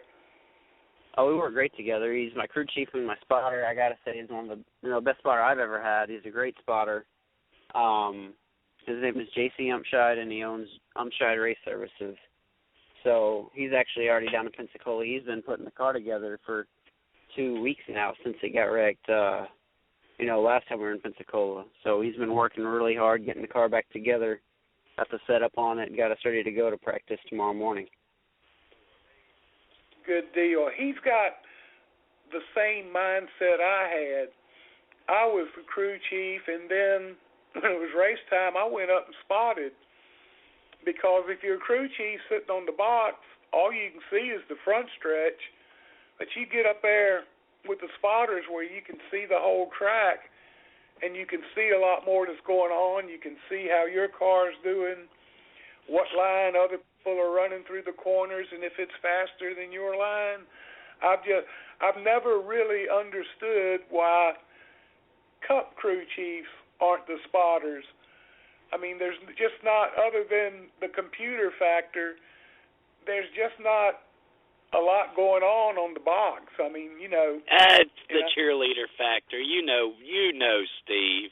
You know what it is. It's the cheerleader factor. You gotta have that encouragement, and that's what makes or breaks a lot of these crew chiefs. And you look at it with the Jimmy Johnson and Chad Knaus.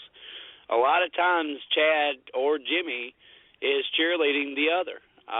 Both of them can get, quote, butt hurt and get out of whack, and a lot of times they're able to, find that peace of mind with each other. I definitely don't ever want anything like the Dale Jr. and Lance McGrew situation.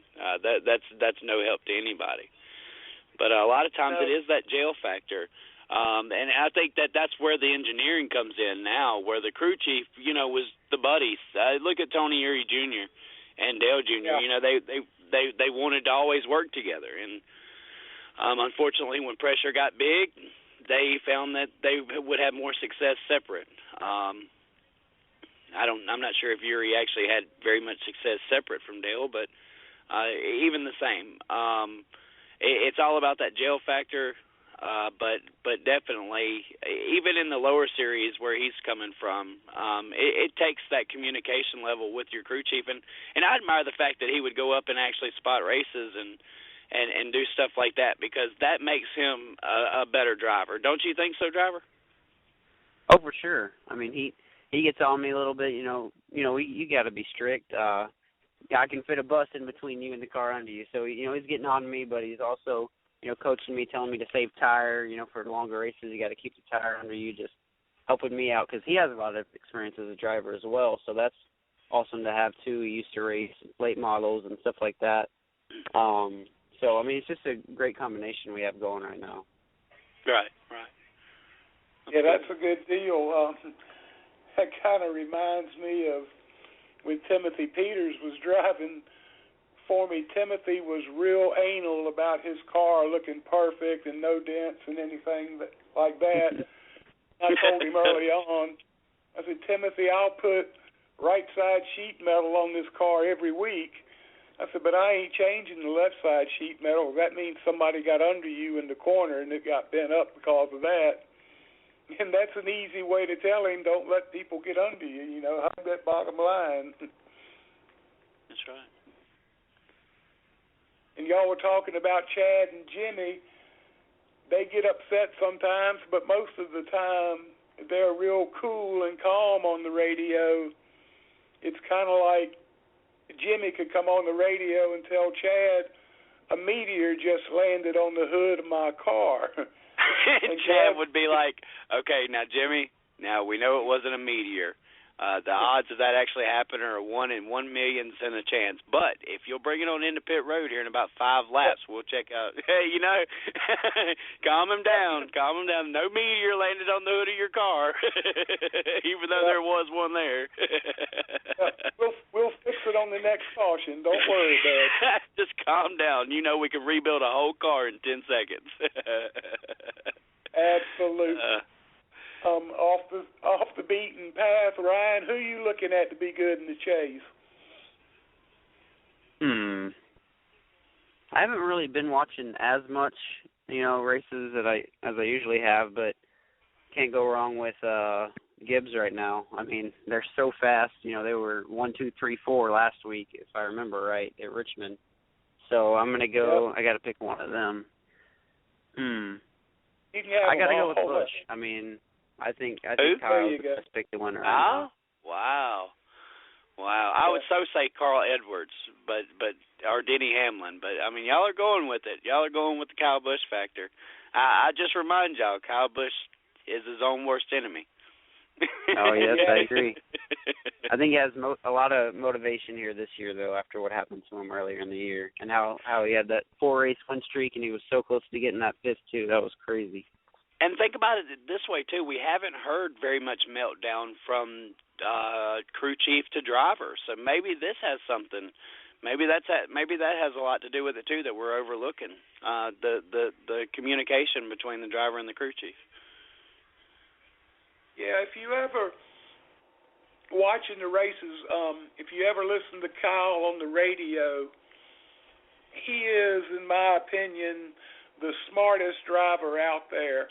He can tell his crew chief exactly what that car is doing, break the corner down into 3 seconds, and rate everything on a 1 to 10 scale. But he just has a good knack of being able to feel in the steering wheel and in the seat of his pants what his car is doing and how to relay that information in to get the right change made to make him even faster. And I was watching, I believe it was Pocono, and he was telling his crew chief, I think it was either Dale Jr. or Jimmy that he was racing side by side, and he's telling his crew chief how their car is handling and what they need to do to fix their car. I mean, the guy's just got a good eye for the track. You just have to bleep out the adjectives in between. Yeah. Well, Samantha will straighten him out on that. It's been great having you on. Good luck to you this year as well. Thank you, sir. Thanks for having me on, guys. Yeah, definitely. Give a shout-out to anybody you want to recognize. Let them know you appreciate their effort, your sponsors and your crew and everything, even Eddie. Yeah, I got to thank Eddie for getting me on. He does a lot of help for me as far as getting me on radio shows and stuff like that. But you got to thank First Choice House Leveling. They hopped on the car 2 races ago for Pensacola. I'm going to get Lynch Performance. They've been helping us out with our motors because that's not cheap, as y'all know. And we have a new sponsor coming on board for this race, Building Wealth Home Loans. So that's really cool. Hopefully we can, build some more sponsors and keep these going, build a relationship. Also thank my crew chief, J.C. Umscheid, and Umscheid Race Services once again. I think that's about it. And Briss Spark Plugs. Good deal. Like I said, you sound like you've got a real good crew chief that knows his stuff and is going to be able to help you advance and get you on down the road and into a higher series and everything. Tell us where we can follow you on social media so we can keep up with how you're doing, especially down there in the Snowflake. Mainly, I update on my Facebook page. It's facebook.com/FlyingRyanLoserRacing. You can also just type that in Google. It'll bring up my website and the Facebook page as well. I don't really do Twitter that much, but I'm trying to learn it. It's kind of fuzzy for me. I'm not into that as much, but mainly Facebook. Just search Flying Ryan Loser and it'll pop up as well as my website. Good deal. And I've got a Facebook group, NASCAR and other racing. I see stuff on you there all the time, so that's how I'm able to keep up with you more than anything else. I'm not a Twitter fan either. I don't work with it too much. I kind of stick with Facebook, stick with what I know. Facebook and internet is the only things I really know how to do on the computer. But thanks again for coming on, Ryan. It's been a joy talking to you. Good luck down there in Pensacola this weekend. Take it to them and show them how it's done, bud, and keep us informed. And maybe we can talk to you while you're down there for the Snowflake and get an idea of what's going on there. All right, sir. Thank y'all so much. That sounds great. Good deal. All right, bud. All right, Ryan, we'll talk to you later. Definitely want to talk to you around Snowflake time. Oh, Chris, been a pretty interesting show tonight, eh? Yes, sir, it has. Definitely. Always a good bunch of different places and people that we talk to. Man, it seems like we cover almost everything but straight line drag racing. I tell you what, that's a relief on my end because I don't know much about drag racing. Me neither. Other than going a straight line. Other than going in a straight line. I know they pick on us, and we're like, really? Dude, you go in a straight line. you know my honest opinion about drag racing. I have a lot of respect for a lot of drag race drivers. John Force, prime example. Kenny Bernstein in my day. But my honest view of drag racing is qualifying. You're running against the clock. So to me, all you're doing is doing a line of qualifying because you're not racing to me, because racing involves rubbing and pits, and I'm sorry, but and no disrespect to those that like drag racing, but to me, all it is qualifying over and over and over again because you're really just going against the clock. Yeah, and we have cars that can do 12.8 too. I seen that one the other day. I'm sorry, I had to use that one. But I mean, it's definitely something. It's racing, and I guess I don't want to take anything from them because I've heard Colin Cowherd say that race car drivers aren't athletes, and I beg to differ. If he had to drive a race car, he would definitely go home and probably have to have his shoulders prepped. So anybody that's wheeled one of these machines and wheels it for 500 laps, they have to have some kind of stamina. It's not like it used to be. Go ahead, Steve. I was just thinking, especially in a dirt track car where you're steering so much with the car, I mean, you can get wore out in 50 laps in that if you're not in shape, and definitely if you're not used to it. Oh, definitely, sir. I had a guest on last year's Slaughter Young. He was up from around the Midwest area, and he suffered a muscular dystrophy or something to that area, and his dream was always to drive a race car. And he finally got behind the wheel of one, and it was a modified, and it was specially made for him. And he explained that the amount of energy that it took, and of course, he has a deficiency, the amount of energy was almost exhausting. And he could only do it for a couple of years before he actually had to give it up. But he said that probably what alarmed him more than anything was the first time that he was in the car, when he cranked it up and just heard the loudness of the explosion of noise that these cars make. It's heart thumping what our drivers on a weekly basis go through to have a little fun.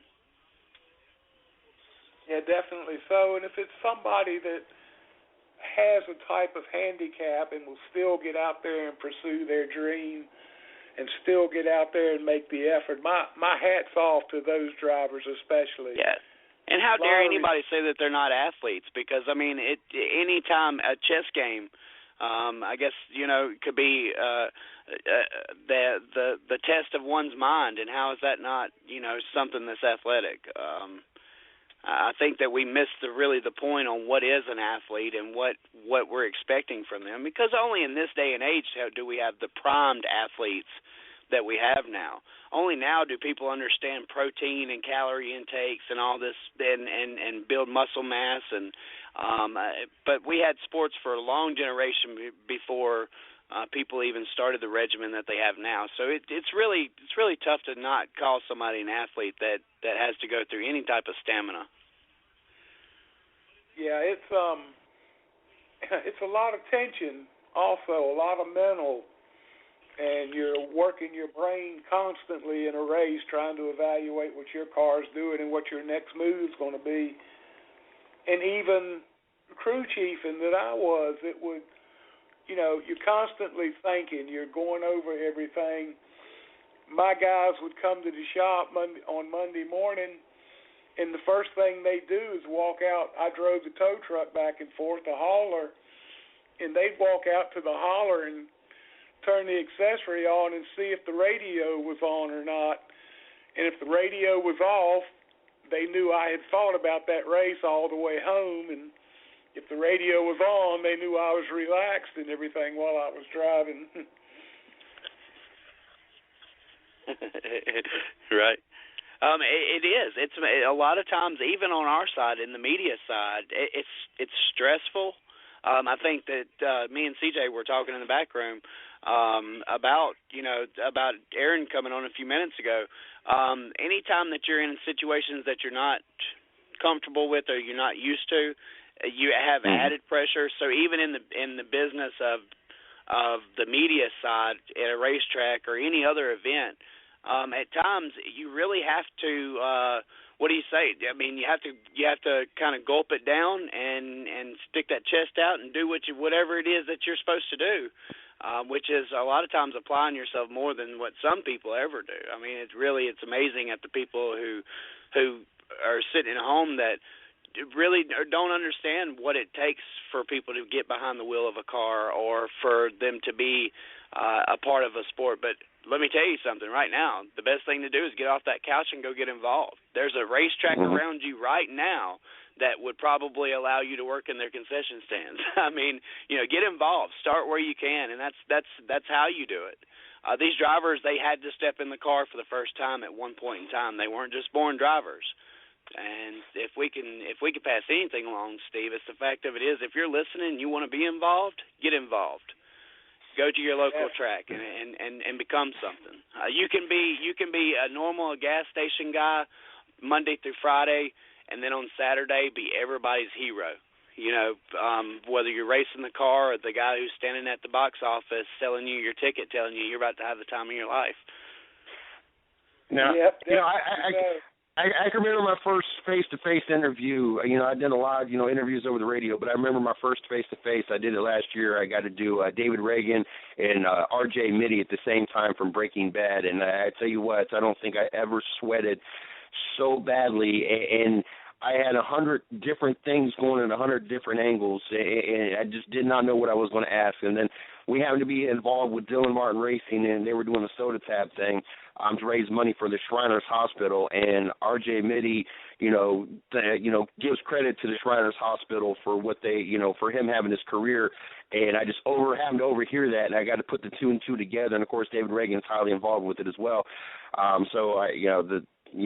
Erin did a great job, and it was, I kind of know how she was feeling. It just, that was kind of where I was going at with that question, because she just seemed so calm with the doing it on the video. But earlier we were talking about the chase and everything, and I wanted to ask one quick question, because I didn't know this until today. And they were talking about the fact that the first race of the chase and the last race of the chase are two standalone races. In other words, this is the first and only time we're going to be at either one of those tracks. I don't know if you guys had caught wind of that, or that some of you guys already knew and I was just the last to catch on.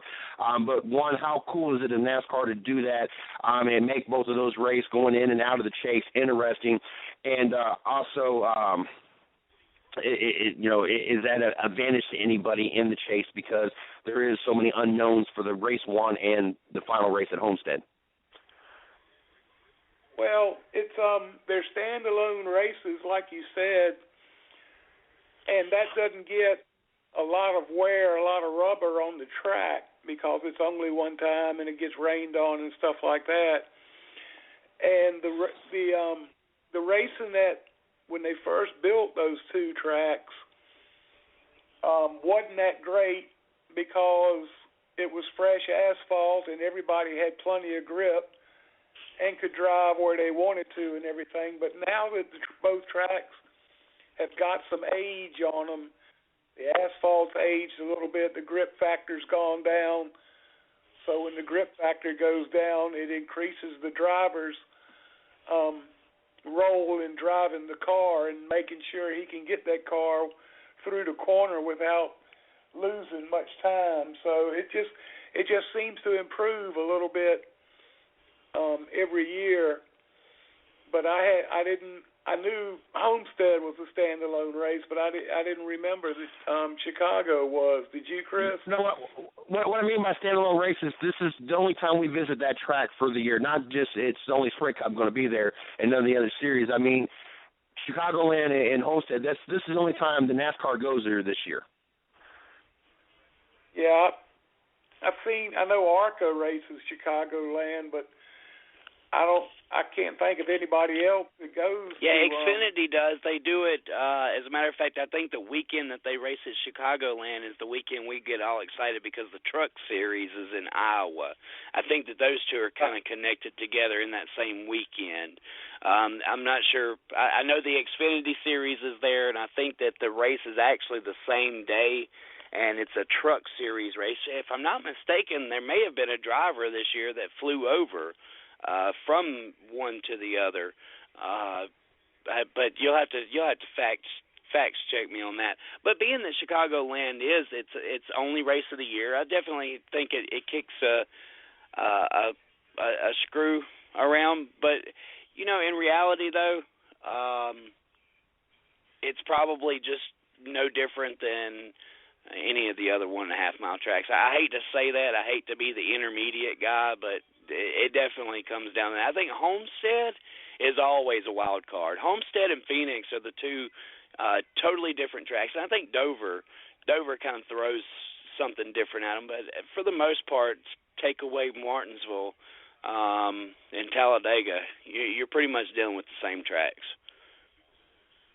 Yeah, of course. And they've got such a great notebook now that the crew chiefs and engineers keep, that they can adapt it from the minor characteristics that differ between 1.5 mile track and another.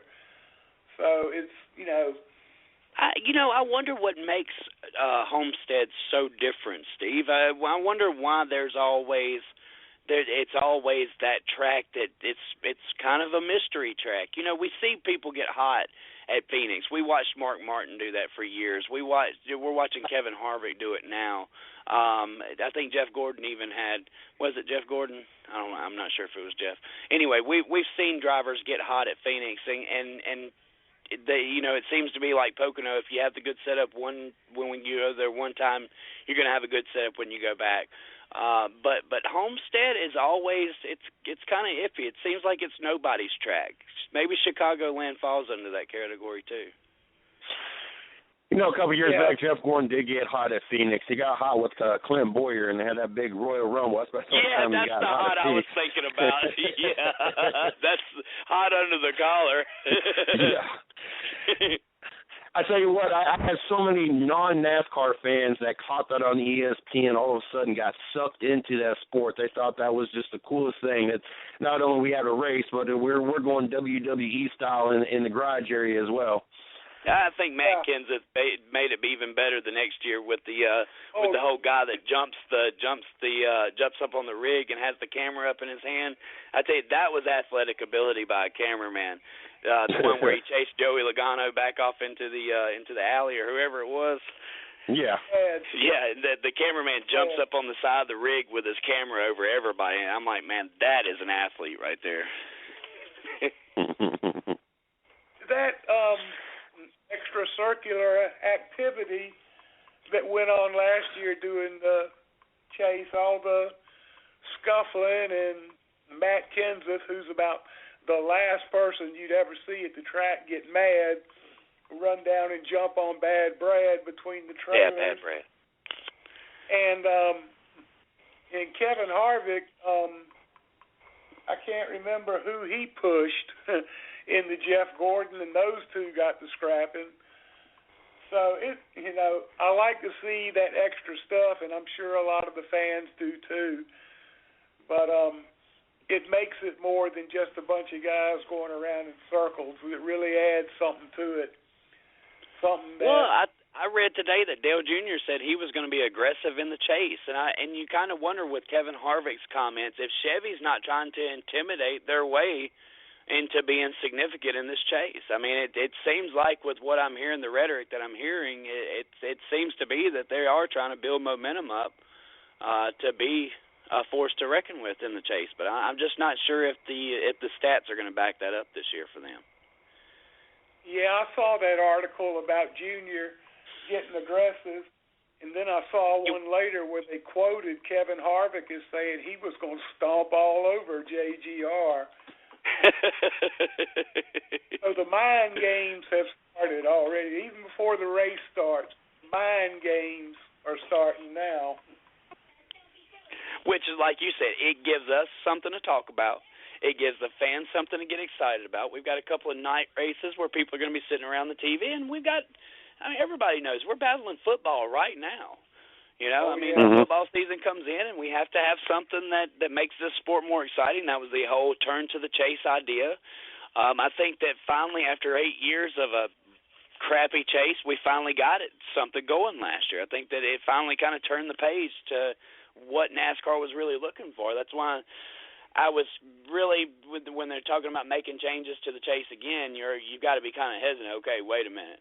Let's see if this works first. Adding new tracks. I think adding a road course to the chase would be cool. There again, it's an elimination race. So what do? Race the road course at the last of the year? Now, I think that would be interesting if it was the last race of the year. But an elimination factor, it's kind of hard because then you may put out your best driver just because you typically don't go but to 2 road courses a year.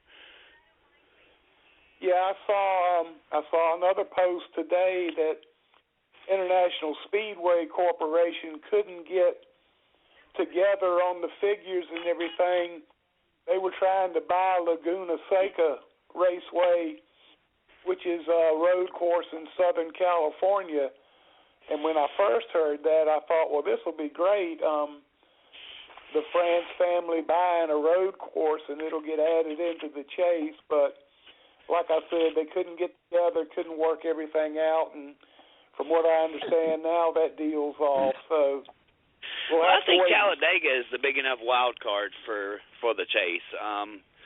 Like I said, if you add the road course in, you're going to have to add it into the first race of the season. I think that would kind of get out your do's and your don'ts. But anywhere else placed into that scenario, I'm not sure if that's what NASCAR really wants, because though it does supply us good racing, you see a lot of conservative racing up until the change of the chase this year or last year. So I would hate to see conservative racing go back. I like them kind of being balls to the wall. And if you add more than one wild card into the factor, I think then you get a lot of conservative racing going on again. Just my opinion, though. It's hard to be conservative at Talladega. You're in a wad of people all day long, and I think it's a mindset at Talladega. They know what they're getting into. It's the wild card. But, the big thing at Talladega is just staying near the leader and making it till the last 5 laps. And then, it's like you said, it's balls to the wall and do what you got to do to win. Well, guys, it's getting close to my bedtime, so hey, we'll Steve. Yeah. Before we cut this out real quick, we got our input reporter trying to get back on, see what she's got to say real quick before we wrap this up. Oh, yeah, put Erin back on. I want to hear her sing.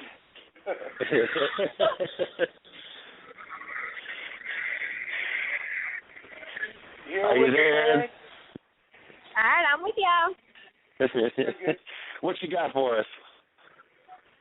Well, after walking around and talking to a few of the drivers, I just wanted to give everybody an update. The track is actually working pretty good tonight.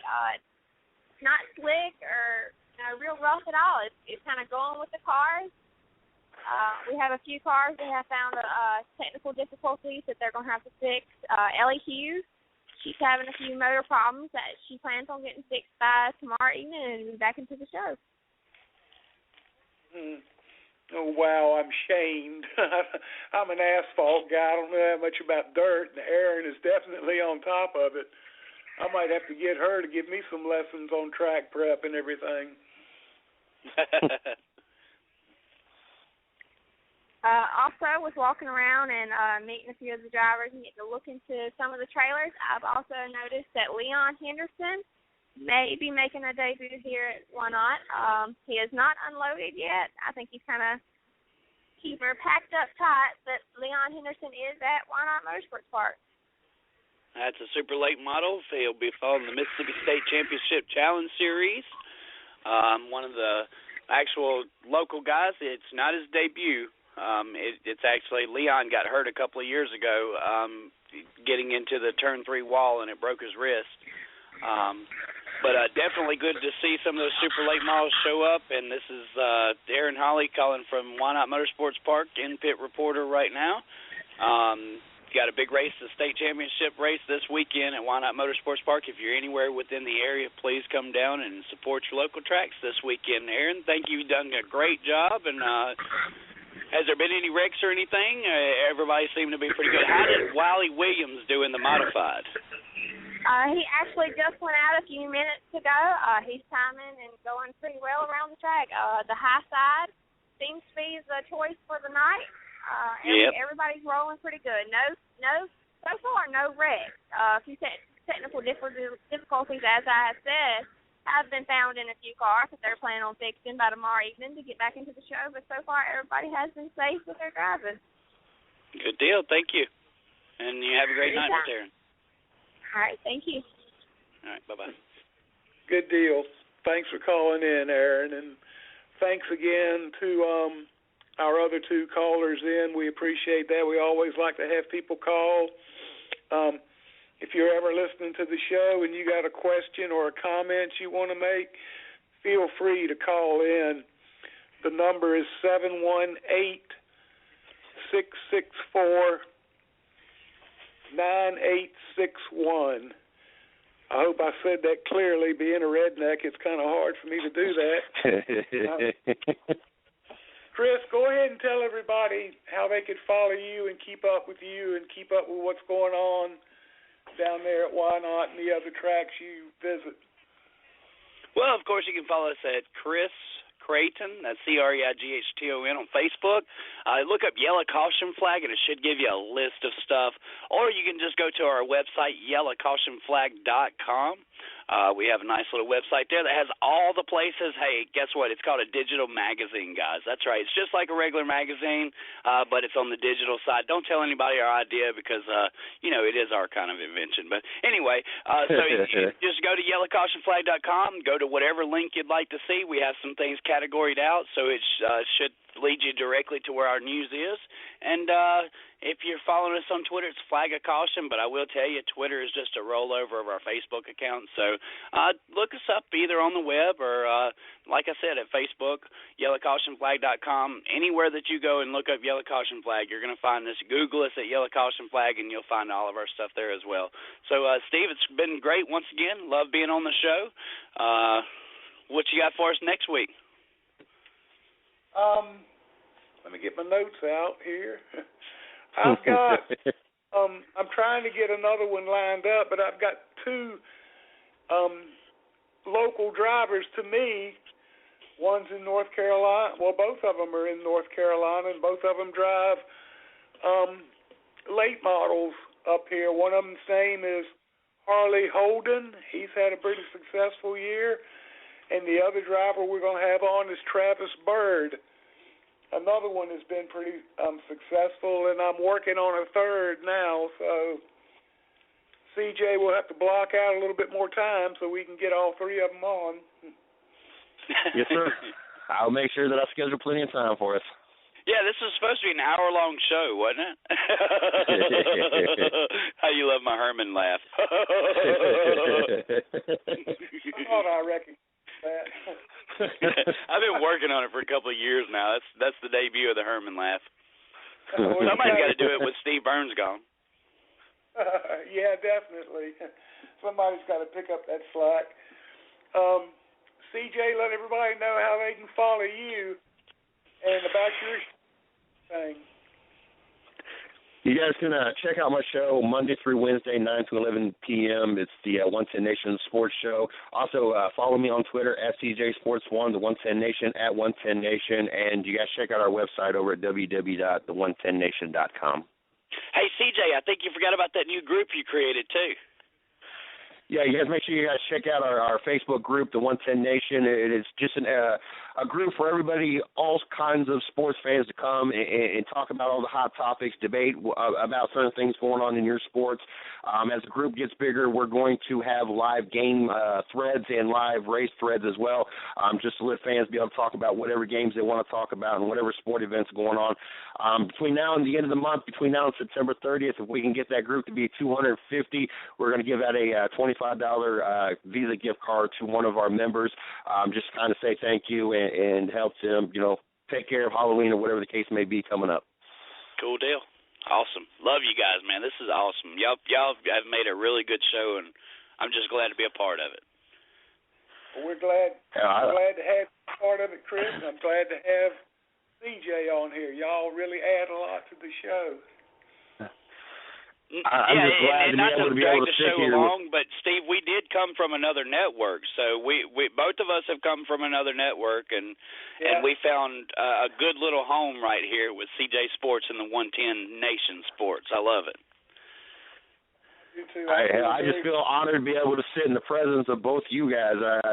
Chris, what you guys got going on, it's an inspiration for the 110, and Steve, with your extensive background, I just get the honor and privilege to even listen to the stories, and I got to watch that video of Fats that you passed on to me, and I enjoyed that video and passed it on actually to the website so other people can enjoy it. I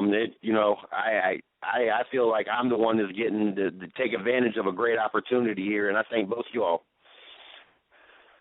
Yeah, definitely so. And since you brought it up, I want to mention it. A guy that I worked with at Hendrick Motorsports and worked with him extensively on the Days of Thunder movie.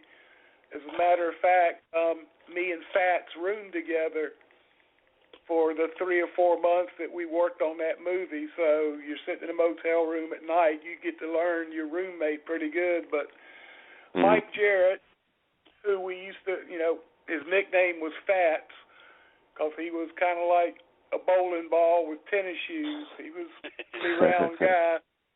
They'd have called him Fats or Spanky from Spanky on the Hour Gang shows, for those of y'all that are old enough to remember that. But Fats passed away, I think it was a week ago, this past Sunday.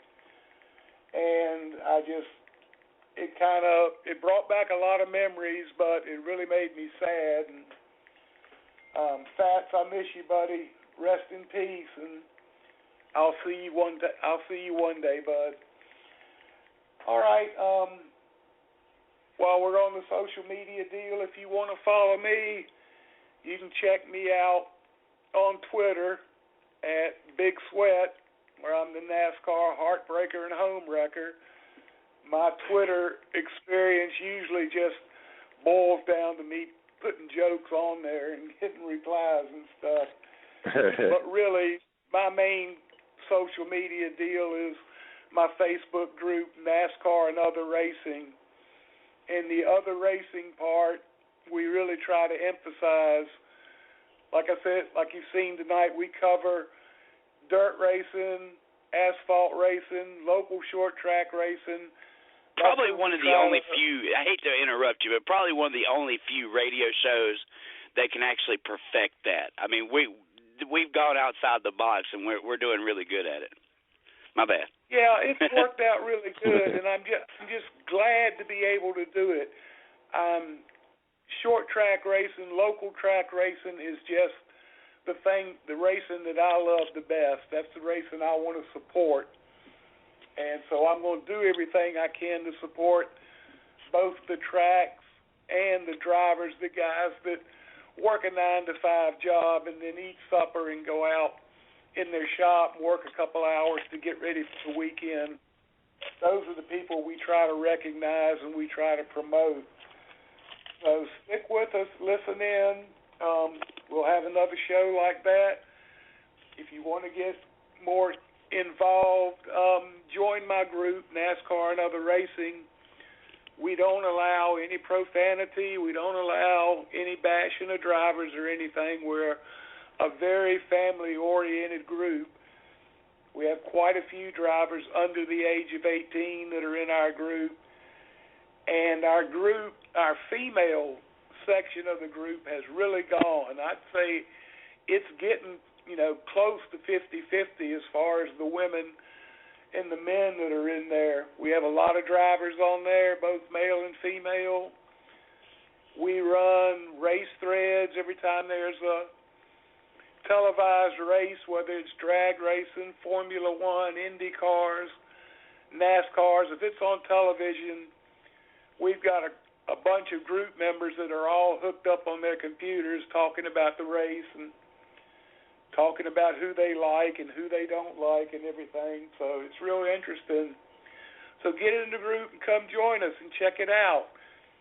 We do a lot of informative and intellectual discussions about racing, and that's what we try to do. We try to educate people more on racing, because the more they know, the more they get interested, and the more they're going to support it.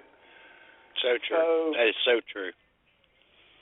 Guys, I appreciate you teaming up with me tonight, and all you listeners out there, I appreciate you tuning us in. Pass the word to your friends, and check back with us next Thursday at 9 o'clock until who knows when, until we get tired of talking about it. Thank you again, everybody. We appreciate it, and we'll talk to you next week. Good night. Bye. Good night. Y'all. That was Racing with Big Sweat. That's who we team up with on Thursday nights. Like I said, the new normal format is we kick it off on this end before they get started. I get to the 110 Nation Sports Show running, and then we join in as they get things started a little bit after us, as I'll end up starting about 10 till 8 or 10 till 9 Eastern Standard Time on Thursday nights, and then get everything we got to get taken care of on this side, and we'll jump in and hang out with those guys until, some shows last an hour, some an hour and a half. We've gone almost 2 hours before over there. And then we will break away and we'll wrap things up over here at the 110 Nation Sports Show. So looking forward to next Thursday night here on the 110 Nation Sports Show is when we join those guys. They're going to have the youngest driver on record. He's about 2 years and 7 months old. So looking forward to that. Also, I in listening to that, they said I said the 110 Nation Sports Show Monday through Wednesday. Of course, we went to Monday through Friday. We will be on tomorrow night. That was back before we extended our schedule to a 5-day week schedule. Don't forget, we got the 110 Nation Morning Show Monday through Friday, 9 a.m. Yes, we will be on tomorrow morning, 9 a.m. Also, we got one more show this week. We got tomorrow night, because the 110 Nation Sports Show is on Monday through Friday at 9 p.m. Eastern Standard Time. Then, like I said, return to the Racing with Big Sweat next Thursday night, January 14th, 9 p.m. Make sure you guys tune in. And then also, don't forget, this Sunday night, we got the Midwest Horsepower Hour, 9 p.m. Eastern, something about 9 o'clock. It is something about 9 o'clock. If you're interested in hosting a show, either having your own show here on the 110 Nation Sports Radio Network, or you want to help co-host, or maybe you're an expert in a certain field, you want to come on maybe 30 minutes, an hour a week, whatever the case, and help us cover that sport, that segment of the sport during the week. Or maybe you have a show on another network, or you have just your own show and you do it, weekly, and or even nightly, as we got a couple hours a day to play with still. Hit me up if you want to have it syndicated on our network, rebroadcast. We would love to sit and talk to you and see about having that happen. Hit me up, MrCJSports@gmail.com. Also, if you're interested in coming on the show, hit up Miss Lee. That's LEE_110nation at yahoo.com.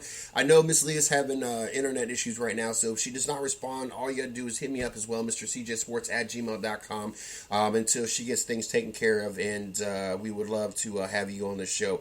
Also, don't forget you can follow me on Twitter at CJSports1, the 110 Nation at 110 Nation. Also, you can find us on Facebook, my personal fan page, Mr. CJ Sports.